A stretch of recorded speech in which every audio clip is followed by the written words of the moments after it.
Matt, Alan touched on England there, that win against Italy. Did you see big enough improvements from them from week 1 against Scotland to Italy to maybe challenge Ireland in round 5?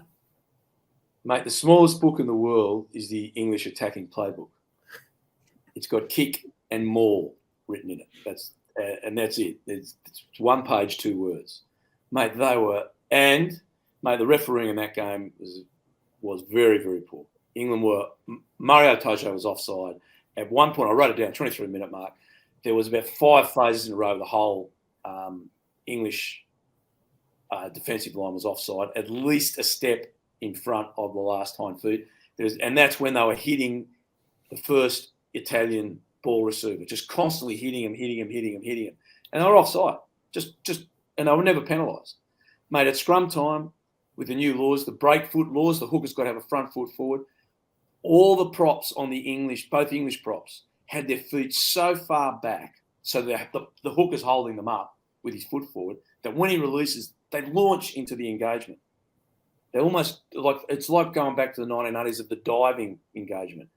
1, it's dangerous, but 2, it was collapsing, and the referee kept penalising the Italians. And you're just looking to go, mate, it's not the Italians. Look at their foot position. Look how they're engaging. So there was really poor refereeing in the game. Now, all those pet scrum penalties were kick to touch and they mauled. I mean, it was horrible. Owen Farrell did some great kicks and did a short kicking game in behind the Italians that hurt them. They did a 50-20, did a brilliant 50-20 that got them in position. They scored from that, and as Ian said, Arundel scored a nice try with a few passes.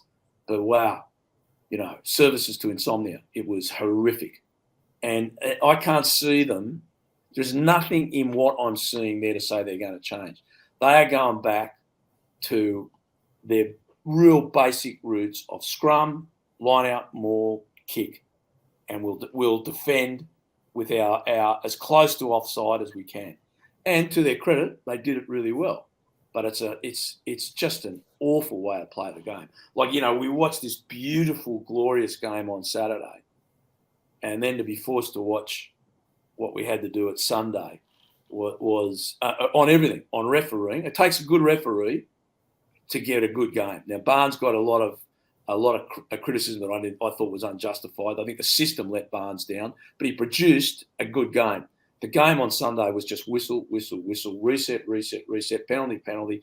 It was an abomination in some ways. The Italians, to their credit, for a good period of second half, when the referee stopped penalising them and kept the English in their box, the Italians came out and played some really good rugby.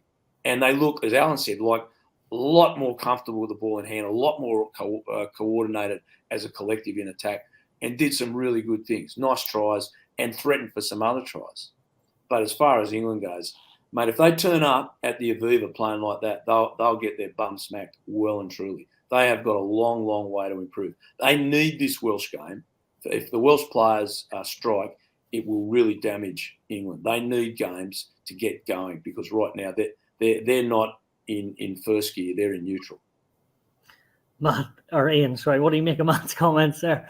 The attacking playbook hasn't even got a chapter in it by the sounds of it. Do you think there's a few more chapters in it?